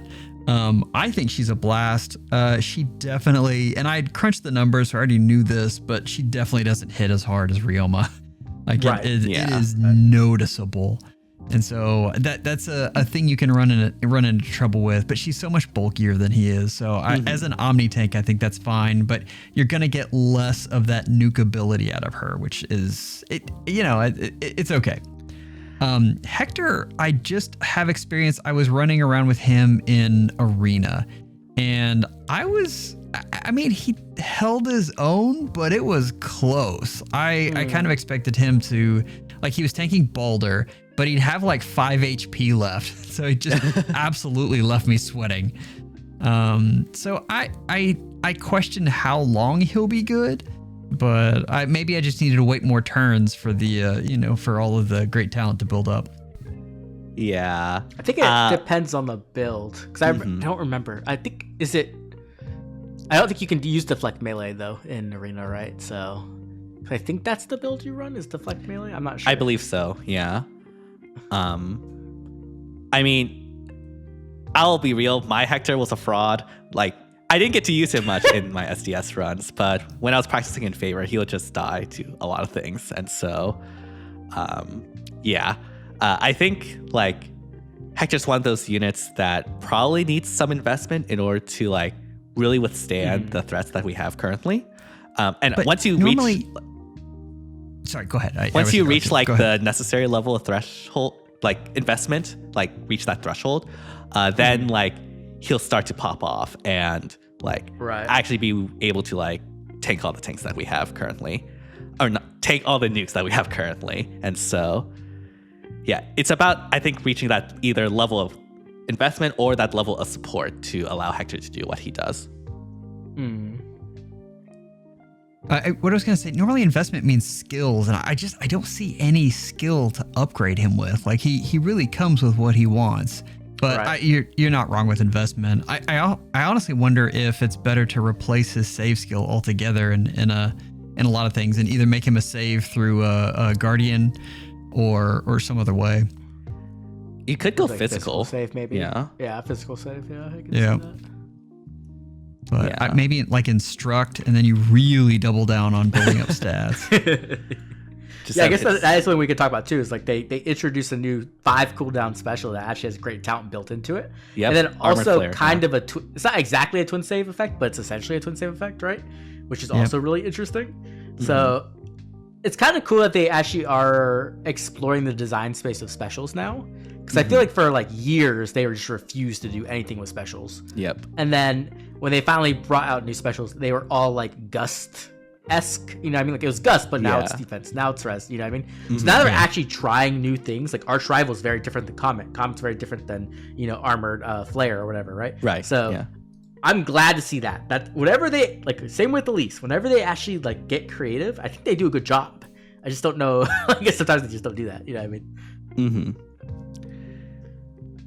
Yeah, like, I guess, like, and we'll talk about this when we talk about the refines, but they have been, I feel, putting in, like, there have been a lot of unique effects very, very recently. Like, I think Elise is, like, the biggest example of that uniqueness, but, like, Hector, right, like, has some really, really cool mechanics, like, oh man, what was it? It was the enemy phase desperation. Enemy phase desperation. Hardy yes. bearing. Mm-hmm. So like the hardy bearing doesn't actually affect him, but it affects like the foe, which is cool. Right.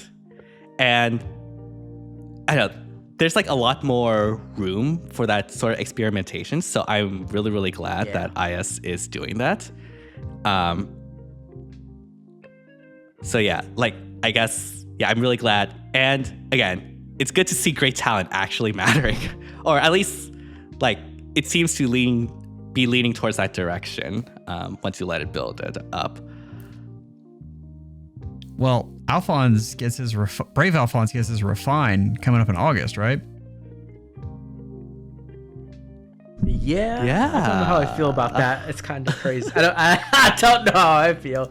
Like, Brave Felix is gonna get his refine before base Felix does. Like, that's kind of nuts. You know what I mean? I kind of wish they would, like, I know I've said this a million times, but I wish they would, like, delay it for a year and do something else.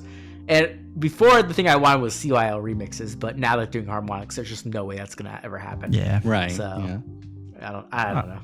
But I'm saying his refine is kind of setting him up to be the best refine, which would be hilarious. Yeah. I mean, it wouldn't be the first time, right? Like, a lot of times the male first place gets the best refine. So, like, if Dimitri, Brave Hector, right? Obviously. Yep. Brave Alm. So, yeah, it's not unheard of. Mm-hmm. The question is, like, what do they do to make him cracked, right? Like, obviously, you have to, like, increase his great talent effects, but the problem is that's in the special, which they won't touch. So, they would probably have to give him effects that scale off great talent, right? Mm-hmm. Absolutely. Like, flat DR and true flat damage. DR, true damage, maybe make his weapon a brave weapon, something like that, right? Mm-hmm. Where like you can really ramp up, or like I don't know, something like that, or like great talent effect happens double the number on his weapon. I don't maybe something like that. Double the amount of great talent you receive from any source or something. Right. Oh, or remove the cap. He has no cap on great talent anymore. Right. That would be nuts. Yeah. Like I think his cap's 20. But like if you could make it accelerate super fast and make it like 40, that would be nuts. All of a sudden he's fast. Yeah. So does it when you reach the cap for HP? I know you can't actually go above 99 HP. Right. Does it work that way for attack as well? I believe so. I believe it's 99 is the cap. Yeah. I believe it's like the hard cap is 99 per stat. I think that's what people have been saying. Obviously damage can go above that, but visible is 99, I believe. I mean, we just have to wait, right? Because Faye will definitely introduce a second health bar soon. It will be like FE8 with the fire dragon. You'll be like, oh my gosh, I got 1 HP bar down. Now's the next one. And then you give them imbue and they heal the whole HP bar back.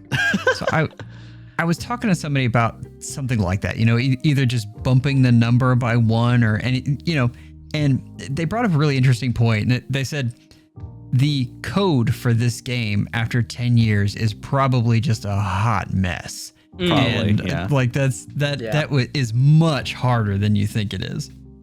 Yeah, I wouldn't be surprised. I think like most projects end up like that, right? Where it just Absolutely. Yep. even if it's, especially if it starts as spaghetti code, then it just gets more spaghetti code as time goes on. Yeah. But yeah, I wouldn't be surprised if they never touch that. Yeah. Any other thoughts on these CYL2 Brave Harmonic units or banners overall? I think I'm like on the fence with them. Like I was before. I don't love the pacing of them. I think that's like the biggest thing. I think we can all kind of agree on that. The pacing's a little bit too fast. Yeah. Once per year I'd be fine with. 2 per year I'd be like, okay. 4 a year is really fast, like really, really fast. And then I also wish, like, I think Joel, you brought this up in your video, where I wish that more of the backpack's personality and like kit, display was put into them, where you could see some more of them contributing to the Harmonic. I wish that was already there. Well, was also there I think too, this is one of like the biggest examples where like it's very clear like there's a difference in representation between like the unit on the lead and the unit being the backpack, and it kind of just shortchanges the quote unquote lesser CYL winners, and so. It's like we went back to CYL 1 through 4, where like the second place didn't get a preference skill. It feels like that almost. Right. You know what I mean? Yeah. Like it's a bad feeling. That's why they got. Well, we don't know if that's the reason why they got rid of it. My conspiracy theory is because Marth got second place, but you know, who knows? No, the real reason is because they hate Lucina, and so that's why Lucina's the backpack here. It's either like I think it's either Marth or that there was so much like complaint about Claude not getting one. They were just like, okay, never mind. Let's just honestly, maybe for real. Maybe that is it. It was probably Claude. Yeah. Yeah. But yeah. Anyways, we also have the Refine batch for February, which actually like also was pretty good. Like I think we talked about the last Refine batch in January being pretty good. This one was also pretty good because we got some really, really interesting refines and effects. I think the one that caused the biggest shock was Salem, of all people, having like the sleep style. Basically like an Elise light, I want to say, or something like that. It's Elise, but with like duo Leon effect, right? Right. So you can just end a turn, which is pretty crazy. I'll be honest, I did not build him, so I haven't seen it in person, but it sounds kind of crazy, right? At least on paper, it sounds crazy, right? For sure. He might just be potential, man, but I love the idea. I credit to them. I love the design. I think they did a good job of that. But I think in practice, you're probably not using Salem. But kudos for them for trying stuff. And for anyone who doesn't know, who hasn't played Thrasha, bless your soul because you've been saved. He does that in the map. You fight him. He just Fog of War sleeps you from a mile away. So. Good game design, yeah, definitely. But it's cool to see him get some personality, like in Fae. So that's cool. Yeah, I will say like the thing that like keeps him from being like actually meta viable is the fact that we do have Verb Canto Curb Stomp like for a while now, and that just completely negates the dual Leon ending action that Salem has. And so, at least when it comes to Summer's duels, a lot of the top teams will have some form of Verb Canto Curb Stomp. Especially if Salem ever becomes a legitimate threat. And so, really by then, Salem's really just there to basically pop Heimdallr cancel action thing. And unfortunately, there's just like a lot better ways to do that. Like you have Elise, you have Lin Ring. There's a lot of options. So unfortunately, Salem isn't really worth lugging around just for that. But it's cool. I really do like it. Yeah. If he was a healer, it'd be a completely different like. Oh yeah. You could have made him a healer, and then he would be nuts. Like he would be actually nuts because you just get all the healer support you get normally. But he's also infantry, so you could learn like cancel control. Yeah. And then he also has a sleep staff you can just use when you need it. So. Yeah. But obviously that's not the case, but that'd be kind of crazy. Right. Yeah. But beside that, we got Connor Zach Refine, right? That was a rough one. Sorry. But for me, the standout, like, other than that, was one, personally, as a Tellius fan, Volk. Volk's Refine is actually so cool. I love it a lot. The fact that he can just ignore saves is so cool. And everything else is, like, pretty good, too. Like, yes, she has a decent amount of true damage, which is good. But I think the other standout would be, like, Baby Tana, right? Like Baby Tana, yeah. She's, like, made a whole new, I don't know if it's a whole new SD type, but, like, she's like, empowered it, I guess. I don't know how to. Yeah, New Year's Tana did it before. It was like the Tana bomb with, like, you send in Tana with Heimdallr cancel support, and she'll just allow all the units to warp in. Young Tana does it better, honestly, which is kind of insane when you think this is coming from a refine, and also, like, is something you could just get from Binding Worlds. And so, yeah, with all the melee flyer skills that we have, you know, like Heavenly Soar, Blue Sky Gust, you could just send in this young Tana deep into the enemy team with that Heimdallr cancel. They either have to pop it or try to threaten you back, and then all the units could just, like, warp in and take out the enemy team from the inside, and there's not a lot you can do about it. So, yeah, like, it's really cool. It's really, really cool, and she's bulkier than she looks. Like, I'm not saying she's super bulky, but she can actually take a hit. So this was my favorite refine of the batch. I don't think it was the most powerful, but I really, really liked this one. It's cool, and I think when it comes to refines, that's what you should really aim for, and I think that's why we're so, like, as much as we can, like, crap on IS, I think we should celebrate when they do good things, and I think this refine batch is a good example of that, where Salem might not be a meta unit, but he's really cool and unique, and the same could be said with Tana, where she is similar to other Tana, but, like, she is unique and cool too. Same with Volk, right? Like, I think that's awesome, and it's something we should definitely celebrate. I think the only other one that I really think is cool, I don't know if it's not like meta powerful, but it's cool, is Legendary Yuri, because you can do, like, the shadow foul play with, like, on top of other foul plays, right? So, like, it's really cool. It's kind of like Summer Yuri, but, like, better, which is awesome. Yeah, I've seen some interesting, like, foul play maneuvers that, especially in Ether Raids, set up, like, really cool Gale Force clears or hidden run sweeps. Right. Obviously, it's not the easiest to use for every map and, like, every single scenario, but it is really, really cool that you can, like, foul play 3 times to get people into position. Yeah, that's That's and just a recipe for fun. He's a dagger, so disarm trap. Yeah. Yeah. It's cool. I like stuff like this more. Like, obviously you want, like, a powerful refine, but if you can get a unique one, that's also really, really valuable. Like, I mean, like, I think Yuri has always been about creative play, and that all of his ults have been that way. And I think this is just more in that vein. I think if you're using Yuri, then this plays into what you wanted him to be, which, again, like you're saying, that's what you want out of refine.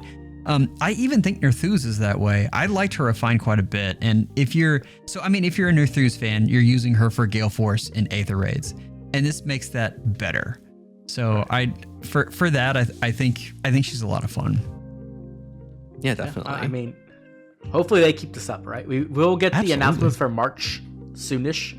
So next podcast we'll be talking about those. But, like, I'm praying the trend continues. Like, please, IS. It's 2 for 2, so yeah, let's hope it becomes a thing. And if it does, then all these old units are going to be eating feastily from here on out. So what should be legendary male Robin and then legendary Hinoka. We're gonna get triple unity. Quadruple unity. Quadruple unity. Unity meta back. Oh my gosh. Unity let's go. Oh man. I'm just hoping whenever Joshua gets his refine, they don't mess him up, because he's already such a unique unit with the way he works. So I hope they can keep that, but make it actually stronger. We'll see. Me and Hobby Lucha just crossing our fingers that Joshua. Right. Yeah.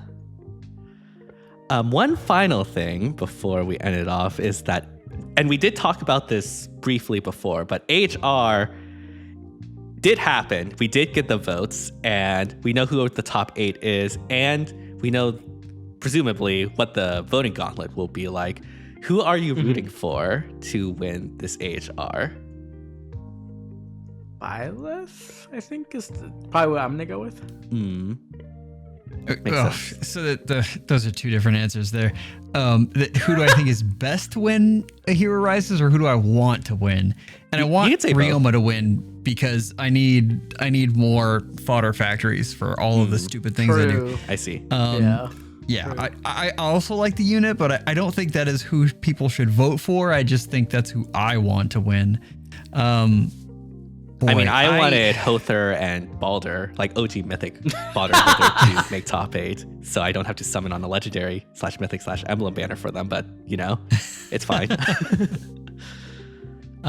Who do I think should win? I think Byleth would be a great choice. I think he is a combination of a good unit, a good ring, and if you already have him, he's great fodder as well. So exactly. That's a really good combo. Yeah. I'm hoping Elise will win because then honestly, if Elise wins, I don't think I really have a reason to summon on the AHR banner because the only units I don't have from that banner are Elise, Ryoma, and Ike. And yeah, not having Ike would be really sad, but I can deal with that. And so yeah, it's really just Elise that I'm really, really wanting that I don't have. And so, hey, if I can get her for free, that's saving orbs. It'll be great. Yeah, that's true. That's totally true. She should be going up against Balder, right? Oh boy, that's a tough matchup, I think. Is Byleth going against Edelgard? I think he is. I thought Byleth was going up against Freya. Oh, okay. Yeah, okay. Wrong. Whoever Edelgard's going against, we have to beat her in the first round. I got all my first rounds right, but I didn't get the second rounds. I got two of the seedings incorrect. So I think Elise then has to go up against whoever wins versus Elise Balder, and then Byleth and Freya are all on one side, which is not great. No, I don't think yeah. But correct me if I'm wrong in the comments because I thought I corrected that seeding, but I don't remember now. So on the other side, it just feels like it's set up for Edelgard to win, though. Who's Edelgard? She's never won, but she's not getting. Wait, she's not getting past the first round. Who's Edelgard against again? Sorry, I think I missed Corrin. Corrin. I mean, that's not a free match, and obviously Edelgard has historically lost on all of these. It's very, very true. I feel like this is her year. I mean, is there any unit you guys don't want to win? Like you'd be sad if you saw them win? I'll go first, I guess. I don't want Freya to win because I have Freya. I don't really want merges on Freya, and I don't need comment fodder. So it's kind of like a for me. The floor is very high. That's true. On this banner, so I don't think Freya's gonna make it through because those are some other really powerful units around her that I think are going to outdo her. But yeah, I could use the fodder off of any of these if they win. So I'm good with that. Yeah, I think if I had to choose, it would be Freya just because I already have her, and of the fodders of the other units, I probably values her the least. But even then, I could use that fodder on my totally upcoming +10 Spring Lucina build. That will totally do. Oh my god. So you're saying that Freya will end up as a manual for 10 years? And Why you gotta call me out like that? I thought we were friends, Oblivion. I mean, that's the same thing for me. That's why I don't want her. I prefer literally anyone else. Mm-hmm. Anyone else is going to be direct fodder I'm going to send on somebody. Yep. But yeah, let us know down in the comments who you want to win AHR, who you're supporting for. I believe when this video comes out, the voting gauntlet should be going on. Or if it's not, it'll be the next day or the day after. Anyways, you'll know when it... go ahead. Sorry. Saturday? Isn't it Saturday? Is it Saturday? I believe so. Wait. Okay, that's a lot longer than I thought it would be. Okay, never mind. It's already out by then. So we'll probably get past to the final round, I think. by the. Actually, what, I got it reversed. Sorry, math is hard. Right. It'll be before it starts probably. Right. Yeah. But yeah, I guess you'll have time to figure things out. But yeah, let us know down in the comments who you want to win, who you'll be supporting for AHR. And yeah, thank you all so much for listening to us. Thank you to, as always, for joining me on this podcast. Always a great time to be talking Fae with y'all. And yeah, let us know down in the comments again what your favorite new edition this month is. Hope you all have an amazing rest of the night, and see you all next time. Bye, everyone. Bye. Bye.